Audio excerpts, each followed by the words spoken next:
Hello friends. आज मैं आपको एथीना के ODBC ड्राइवर के बारे में बताने जा रहा हूँ, जो हमें रिक्वायर्ड होता है पावर BI में एथीना के थ्रू डेटा लेने के लिए। तो सबसे पहले आपको क्या करना है, सबसे पहले आपको अपने गूगल में एथीना ODBC ड्राइवर सर्च करना है। उसके बाद आपको फर्स्ट ऑप्शन पे क्लिक करना है एंड देन इस पेज को ओपन होने के बाद आपको स्क्रॉल डाउन करना है और यहाँ पे इसके डाउनलोड लिंक मिल जाएंगे। यहाँ पे बेसिकली 32 बिट और 64 बिट के लिए दिया हुआ है। ये आपको अपने लैपटॉप के या सिस्टम के अकॉर्डिंग डाउनलोड करना है। इफ़ योर लैपटॉप और system having 64 bit then you download 64 bit, otherwise 62 bit.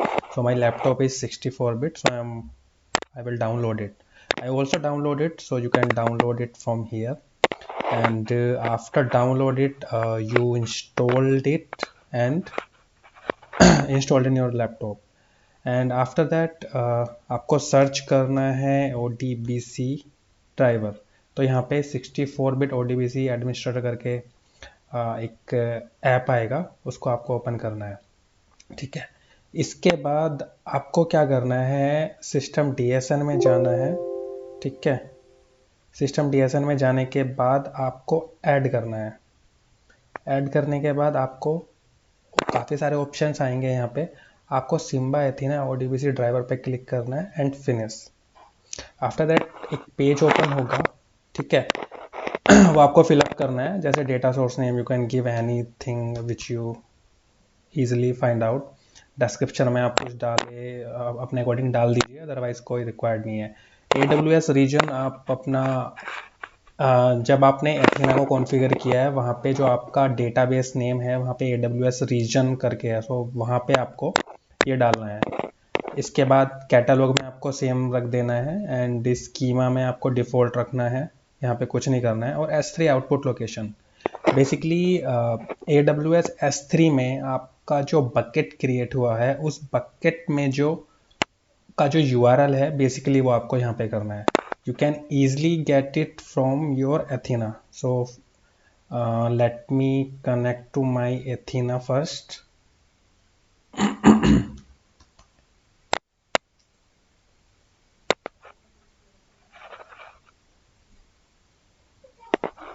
So मैंने ये अपना AWS अभी ओपन किया है। मैं S3 में जाता हूँ।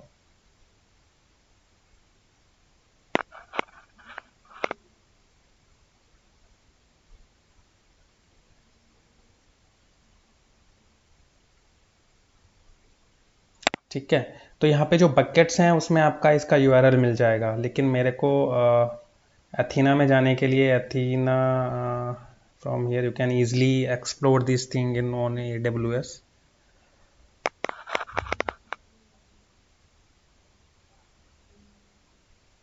So you have to go on your workspace and this one. So this one is your S3 output location. Okay, ये डालने के बाद आपको यहाँ पे ऑथेंटिकेशन ऑप्शन में जाना है। आपको अपना यूज़र जो IAM यूज़र आपका S3 के लिए क्रिएट हुआ है वो डालना है, यहाँ पे पासवर्ड डालना है और ओके कर देना है। ओके, इसको ओके करने के बाद आपका ये एक डेटा सोर्स क्रिएट हो जाएगा। मैंने यहाँ पे एथीना के नाम से बनाया हुआ है। ठीक है, तो इस तरीके से आप इसको ओके करके ये आपका एक एथीना कनेक्टर यहाँ पे बन जाएगा, जिसको आप पावर BI या किसी और मोड से एथीना से डेटा लेने के लिए यूज़ कर सकते हैं। सो आई होप आपको ये वीडियो पसंद आया हो। अगली वीडियो बनाने से पहले आप इसको प्लीज़ एक बार लाइक एंड शेयर कर दीजिएगा, ताकि मेरे को थोड़ा इन्फ्लुएंस मिले, ताकि मैं नई वीडियो बनाऊँ for एथीना। Thank you so much.